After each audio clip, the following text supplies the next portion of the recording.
मुलाकी की किताब का पहला बाप उसने पढ़ा था 6वीं आयत तो हम ने जिंदा कलाम लिखे है मुलाकी की किताब का पहला बाप उसकी 6वीं आयत में पढ़ागा। यह रब ख्वाज तुमको फरमाता है, आए मेरे नाम की तहकीर करने वाले कहनों, अपने बाप की और नौकर अपने आका की तस्लीम करता है। बेटा अपने बाप की और नौकर अपने मालिक की तस्लीम करता है। बस अगर मैं बाप हूँ तो मेरी इज्जत कहाँ है? अगर मैं बाप हूँ तो मेरी इज्जत कहाँ है? और अगर आका हूँ तो मेरा खौफ कितने आ?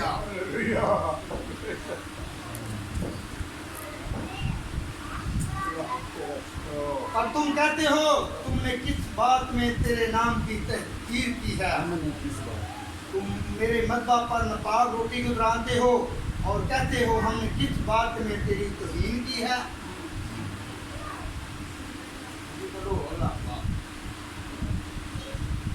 मेरे सामने आ रही है हमारे पढ़ा अगर मेरा खुदा नाला में जाएगा तो कभी देखूंगा ना। लाकी की किताब और तीसरा बाब ਉਹਦੀ मैं पढ़ागा 8वीं आयत तो। मेरे भैनों के भाइयों, ये मेरे खुदा के मूँह दी गल्लां ने। ये जरूरी नहीं कसी पकीदगी की गवाही देने हैं, सिर्फ पकीदगी की गवाही तक हाथ तक रहना। ये मेरा खुदा जो किसी की जिंदगी की कमी वेखदा तो उदों ही किसी गुलाम दिन करता। जदों ने नैनवा के लोगों की कमजोरी साफ देखी तो उन्हें अपने बंदा उन्होंने भेजा कि जाके उन्होंने की कर मुनादी कर दिया ताकि की कर लें तौबा कर लें तो बच जान। मगर मैं जो यूना सी वह इरादा नहीं सी है, मगर खुदा ने फिर भी फड़ के तो उत्थे लै गया जाए काम कर। अज मेरे बुजुर्गों को ये मेरे खुदा ने एक कलाम दिता है कि असी किस तरह खुदा सानू कहता तो ये अगे जिस तरह इसका सफर खुदा मेरा कराएगा मैं थोड़े सामने बोलांगा। लिखे है, क्या कोई आदमी खुदा को ठगेगा? दह यकी और हदिया में दह यकी ये नहीं कि रुपये पासे नाल मेरे भैन भाई जिस्मानी भैन भाई बैठे ने खा के खुदा हदियां दे दह यकी ना पैसे भुखिया खाने ही। लिखे है, मुबारक है वो नौजवान जेडे रूहानी रोटी रूहानी पानी के प्यासे ते भुखे ने। ये मेरे खुदा के लोग पाक ने, इन्होंने हर वक्त भुख पकड़ मेरे खुदा के कलाम की प्यास की लगी रहती है और हर वक्त खुदा के तलबगार रहते हैं। ठगने ही केड़े काम चों तुम गैर यकी और हदिया में पर तुम सख्त मलाऊन हुए क्योंकि तुम ने बल्कि तमाम कौम ने मुझे ठगा। पूरी गैर यकी के किरा खाना में लाओ ताकि मेरे घर में खुराक हो और इसी से मेरा इम्तहान करो। रब फरमाता है, मैं तुम पर आसमान के दरीचे खोल कर बरकत बताता हूँ कि नहीं। मेरे भैनों तो भाइयों, मेरा खुदा मेरे तमाम बुजुर्गों ने जो हुक्म देता सी तो हुक्मां ते अमल करते हैं तो यकीन खुदा ने उन्होंने सरफराज किया। गुरूज की किताब पढ़ो, गुरूज की किताब ए हुण खदिया और नजराने और सोखनी कुर्बानी लैके फिर खुदा दे दूर जाना तो कहंदा की जिस्मानी शक्ति के नाल इस्राइल के दुश्मन के नाल मुखातब है। गुरूज की किताब उसका 10वां बाब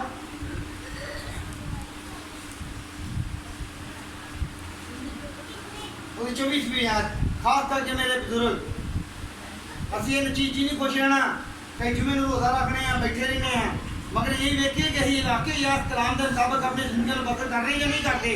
तो जो मेरे बुजुर्गों का कलाम मेरा खुदा ने दिता अभी उन्होंने जिंदगी से निगाह करिए। अगर उन्होंने मोहब्बत खुदा निभाई तो खुदा ने उन्होंने किस कदर मोहब्बत की है। 10वां बाब उसकी 24वीं आयत पढ़ाना गुरूज की किताब। तब फरौन ने मूसा को बुलाकर कहा कि तुम जाओ और खुदावन की इबादत करो, फकत अपनी भेड़ बकरियों और गैर गाय बैलों को यहीं छोड़ जाओ और जो तुम्हारे बाल बच्चे हैं उनको भी साथ लेते जाओ। मूसा ने कहा कि तुझे हमको कुर्बानियों और सोखनी कुर्बानियों के लिए जानवर देने पड़ेंगे ताकि हम खुदावंद अपने खुदा के आगे कुर्बानी करें। तो हमारे सिपाही भी हमारे साथ जाएंगे और उनका एक खोर तक भी पीछे नहीं छोड़ा जाएगा, क्योंकि उन्हीं में से हमको खुदावंद अपने खुदा की इबादत का सामान लेना पड़ेगा। और जब तक हम वहाँ पहुँच ना जाएं, हम नहीं जानते कि क्या क्या लेकर हमको खुदा की इबादत करनी रहेगी।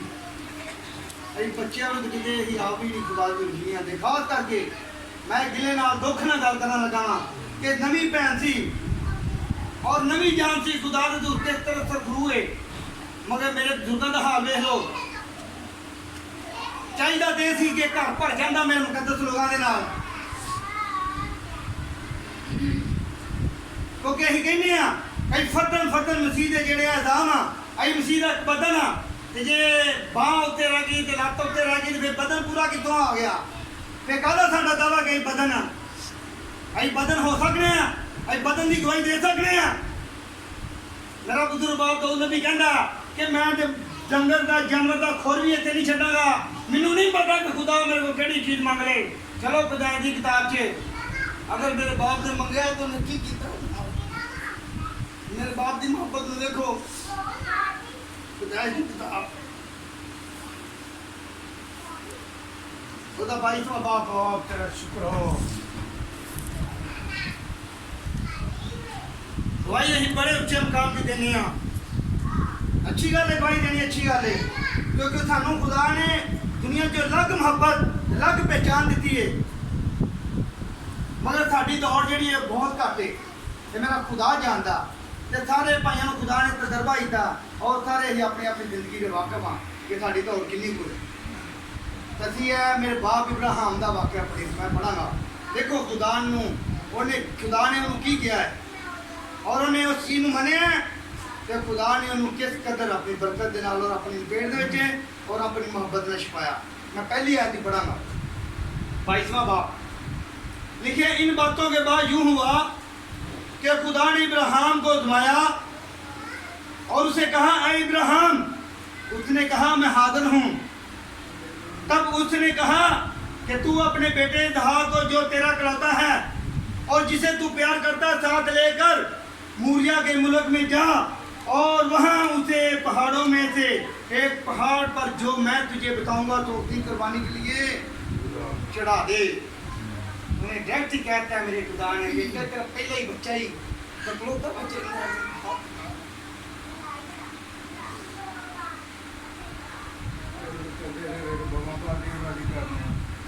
तब इब्राहिम ने सुबह सवेरे उठकर अपने गधे पर 4 जमा कथा और अपने साथ 2 जवानों और अपने बेटे इसहाक को लिया और सोचनी कुर्बानी के लिए लकड़ियां चीरी और उठकर उस जगह को जो खुदावन ने उसे बताई थी रवाना हुआ।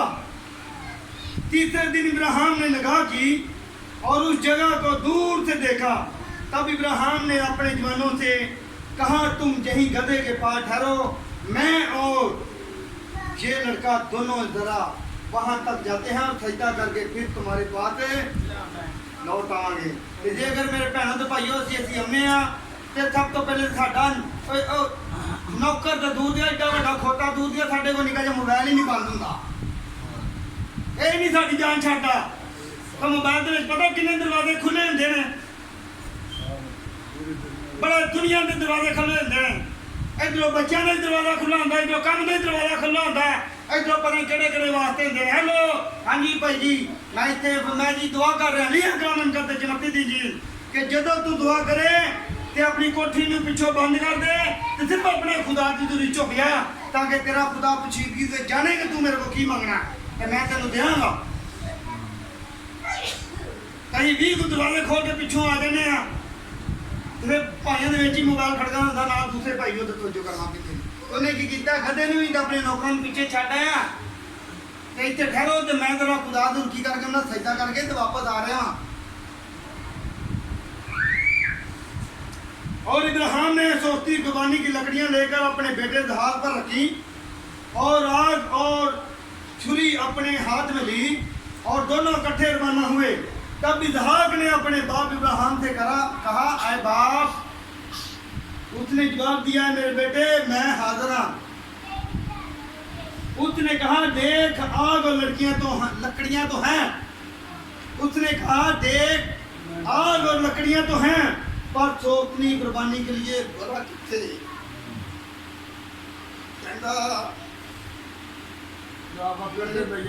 दस के लकड़ियां भी है, अग भी है, बड़ा कितने ही जरा उत्थे दबा करना है। मगर मेरे बाप इब्राहिम का जवाब की है। इब्राहिम ने कहा, ऐ मेरे बेटे, खुदा आप अपने वास्ते चौकनी कुर्बानी के लिए बड़ा मुहैया करेगा। तो वो दोनों आगे चले गए और उसने उस जगह पहुंचे जो खुदा ने बताई थी। वहाँ इब्राहिम ने कुर्बान गाह बनाई और उस पर लकड़ियाँ चुनी और अपने बेटे दहा को बांधा और उसे कुर्बान गाह पर लकड़ियों के ऊपर रखा। और इब्राहिम ने हाथ बढ़ाकर छुरी ली, अपने बेटे को अपने बेटे ने सीधी गल नहीं दसी, मगर बेटे जो बनया उन्हें कोई ऑप्शन नहीं की। जान तो गया हूँ, आखिर जवान सी बच्चा कि मेरा बाप मैनू ही बनन दिया। जो छुरी रखी होगा जान गया होना मेरे बाप।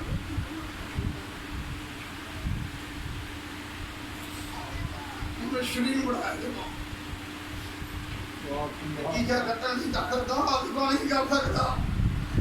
मगर जो उन्हें छुरी रखी तो मेरे खुदा ने जान लिया कि मेरा मोहब्बत करता है। लिखा है छुरी ली कि अपने बेटे को दबा करे। तब खुदावन के फरिश्ता ने उसे आसमान से पुकारा कि इब्राहिम, ऐ इब्राहिम। उसने कहा, मैं खुदावन हाजिर हूं। फिर उसने कहा कि तू अपना हाथ लड़के पर ना चला और ना उसे कुछ कर, क्योंकि मैं अब जान गया कि तू खुदा थे। कोई पुत्र है जो भी कुर्बान चला गया तो सिर्फ अपने आप में खुदा के विच लियाना मुनासिब नहीं समझे। फकीर जी की गवाही दही बड़ी देने आ, मगर मैं बुजुर्गों की दौड़ दूर से निगाह करते हैं। असी कहने अं उन्होंने न्यू से चलने साडा कोई उस्ताद नहीं, सिर्फ साडा उस्ताद है। सिर्फ मेरे उस्ताद का जोड़ा समान तो रहिंदा जिन्हें तेनू और मैनू और उन्होंने पादरियां पैदा किया है और उन्होंने मौजूदा करने वाले पैदा किया है, वही तुहाडी जिंदगी च मेरी जिंदगी च रहिंदा। मगर उन्हें सानू सब तो अफजल समझ और पहचान दी है। और उन्हें साडे बाप दादा लिखे कलम मुकद्दस है, जमीला अगर तू नहीं जानती तो गल्ला दे नक्शे कदम ते चली जा, गल्ला मेरे वास्ते ये आ। वही मेरा बाप पतरस सी जो जिस्मानी हालत रखते हैं, गैरत उससे बड़ी सी। एक उन जिस्मानी उस्ताद समझने आया, कहना खुदा बंदा मैं तेरे नाल ही मरांगा। मगर मेरे बाप ने कहा, मेरे यसू ने, कि नहीं ये काम बड़ा मुश्किल है। कहना मैं लड़ांगा तेरे पीछे ला के, मैं मरण तक जावांगा। उन्हें कहा तू मुर्दे बाण देने तो पहले मेरा इनकार करेगा, 3 बारी मेरा इनकार करेगा। मगर जदों मेरे खुदा का रूह वो जिंदगी च बस गया तो ही पतरस की कहना, खुदा ऐ लोगो मेरे बाप ਨੂੰ ਤੁਸੀਂ ਸਿੱਧੀ ਸਲੀਪ ਲਈ ਮੈਨੂੰ ਪੁੱਠੀ ਚਲਾਓ ਤਾਂ ਕਿ ਮੇਰਾ ਸਿਰ ਦੇ ਉਹੀ रूह ਤੁਹਾਡੀ ਜ਼ਿੰਦਗੀ 'ਚ ਵਸਦਾ ਜੇ, ਉਹੀ रूह ਤੁਹਾਡੀ ਜ਼ਿੰਦਗੀ 'ਚ ਵਸਦਾ ਹੈ। ਤਾਂ ਅਸੀਂ ਇਸ ਕਲਾਮ ਦੀ ਤੋਹੀਨ, ਮੇਰੇ ਖੁਦਾ ਦੀਆਂ ਗੱਲਾਂ ਦੀ ਤੋਹੀਨ ਨਾ ਕਰੀਏ। ਇਹ ਤੋਹੀਨ ਹੈ। ਸਿਰਫ ਇੱਕ ਦਿਨ ਹੁੰਦਾ ਅਸੀਂ ਕਹਿੰਦੇ ਆ ਕਿ ਸਬਤ ਦਾ ਸਾਰੇ ਦਿਨ ਸਬਤ ਦਿਨ है। जेकर खबर का दिन ठीक है, मगर एक दिन साडा मुकर्रर हो चुका है तो खुदा की दूरी के एक दिन सारे लोगों ने जमा होना जिहदे साडे नाल जिस्मानी भैन भाई भी जमा होंदे ने। तो फिर असीं उन्हां दे विच रह के खुदा दे जिहड़ा काम है ਉਹਦਾ जलाल है ਉਹਨੂੰ देखना होगा। तो तमाम तर लिखे कलाम मुकद्दस च मैं बुजुर्ग बाप सदरक मीर से कब्दे मौजूदी और दानियल की मिसाल देन लगा। जदों उन्हें जिंदगी खुदा दे नाल बड़ी सरखरू सी तो वह शेरां च पै गया बाप दानियल और सदरक मीर से कब्दे मौजूद आगे पै गए।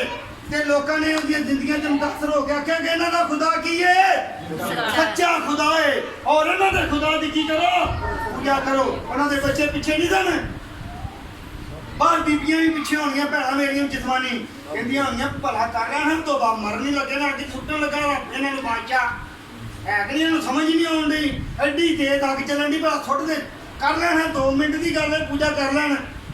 मगर उन्हें कहा बादशाह अगर तू नहीं जानता तो सानू ये सग की पट्टी च सुट के वेला साडा खुदा तेरे हत्थों च 6 सग च जान की कुदरत रखेगा। ये की होया तो वाला दादे की सूरत विच आके टग चनादो तक उन्होंने लगी ये ठंडे पानी की इतों तक कि उन्होंने कुत्ता भी नहीं सड़िया सुट्टण वाले सड़ गए। मेरे भैन भाइयों असी अपनी जिंदगी ते निगाह करिए कई मुकद्दसां दी और उच्चे मकाम दी और बड़े बड़े खुदा हकीकत तौर पर मेरे बुजुर्गों नाल कलाम करता और बड़ी बड़ी अच्छी पहचान की गवाही दवांदा बड़े अच्छे मकाम के कलाम दवांदा और असीं आने कि जमीन ते असीं नहीं रहिंदे असीं आसमानी बर्बाद करने वाले लोग हाँ। तो फिर अपने बाप इब्राहिम की जिंदगी की निगाह करिए उन्हें किहड़ी गल तो परहेज किया। अपने बाप मूसा की जिंदगी को निगाह करिए जिस दिन तो वो मिस्र के घरों नठिया खुदा की राह से चलिया है तो की ख्याल वो बच्चे नहीं सन अगे पिछे वो कौम की खातर ही भजा गया कौम की खातर दौड़ता गया और अपने खुदा के हुक्मों मानता आया तो उन्हें अपनी जिंदगी को खुदा के बदल कर दिता। मेरा बुजुर्ग यूसुफ नबी है उन्होंने खुदा ने कौम की खातर उसकी जिंदगी च इस कदर खता नहीं सी मगर सिर्फ कौम की खातर उन्हें कहा इंज कर जंगल च कला ही चला जा 350 साल नंगा बरहाना रहा तो ना कोई खुराक का इंतजाम ना लेनी ना देनी तो उत्थे जंगल च जो कुछ खुदा भैया करता रहा खांदा रहा माड़ा चंगा। तो मेरे भैनों तो भाइयों असी उन्होंने नबियों की नींव ते खड़े हैं सानू खुदा ने उन्होंने नींव तो पैदा किया जे सानू वो खून और बदन की कुर्बानी दे के यीशु ने ले पाले बेटा बनाया है। यही अपनी जिंदगी से निगाह करिए फर्ज किया पादरी होवे अही आने पादरी तो उच्ची साडी मुकाम है पादरी उच्ची ना साडी समझ है तो अगर इतने पादरी दावत दी जाती ना पाद से बच्चे ला के आना ही यही नाल ना अपने जिस्मानी लोग भी बुलाए तो उन्हें छाला मार के आना ही उन्हें कहना ही मेरे तो प्रोग्राम है तो जे मैं पीछे रह जाए तो उत्थे बोलेगा कौन। कहीं कहने यही बदन आ पादरी कला है यही कलीसिया यीशु का बदन आ तो फिर देखिए साडा बदन छिल रहा भुल रहा क्यों है। मेरे भैन भाइयों मैं तुहाडे पैरों की खा खाना मैं कुछ भी नहीं गा तुसीं मेरे सिर का ताज है मैं किसी भैन भाई नूं तंजिया गल नहीं करता क्योंकि मैं अपने बुजुर्ग बाप दाऊद की गल याद करके कह दिया हाँ कि जो साउल नूं खुदा ने अपनी नज़र से दूर कर दिता ना तो वही दाऊद नूं मार लगा मगर मेरे बाप दाऊद ने दे कोई हाथ और वार शक्ति की नहीं ठाई उन्हें कहा मेरे खुदा का मंसूर है तुसीं मेरे खुदा के मंसूर है जिन्होंने रब ने खुदा ने मैनू समझ दी है और मैनू इस राह च लिया और अपनी कुर्बत च लिया मैं मेहनत करना वा कि मेरा यीशु खुद आंदा अपने शागिर्दां नूं कि खुदा को दुआ करो क्योंकि फसल बहुत ज़्यादा हो गई है ताकि खुदा मजदूरों भेजे ताकि फसल कट्टी जाए। फसल कट्टण वास्ते मैं यीशु ने खुद किया तो सानू भी अपने यीशु के लिए काम करते जे जिहड़ा मेरा बाप दी गल्लां ते अमल करेगा वही मेरे लायक होगा। ਉਹਦਾ ਹੁਕਮ है कि मेरे भैन ते भाइयों खुदा दे तू रेस कदर लचारी नाल खास सारी नाल दुआ करिए ते वेले जी ने खुश होइए कि ਅਸੀਂ ਤੇ ਇਕੱਠੇ ਹੋ ਜਾਂਦੇ ਹਾਂ क्योंकि उन्हें लिखा है शागिर्दां 70 शागिर्द गए सन 70 शागिर्दां ने कहा जाओ दुनिया में जाके ते मेरे नाम की मनाती करो बाप और बेटे रूह कुदरत के नाम से बपतिस्मा दो तो जो गए ना तो किसी दिन तो बदलूआ भी किया किसी ने मुर्दे जिंदा किए बड़ा कुछ किया वो जो वापस आए ना तो यीशु को गोई देने लगे यीशु ने कहा कि चीज़ तो खुश ना हो कि तुम्हारे नाम तो बदलूआ गया चलिया ये चीज़ तो ना खुश हो साढ़े ना खुदा कलाम बड़े करता ये तो खुश हो तुहाडे किताबे जाच ना कटे ना लिखे खुदा ने अपनी थैली ते तुहाडे नाम लिख लेने ते असीं यही पैगाम अपने उन्होंने नौजवान भैन भाइयों वास्ते उन्होंने भाइयों वास्ते ये पैगाम लैके जाना कि तौबा करो क्योंकि आसमान की बादशाही नजदीक आ गई है।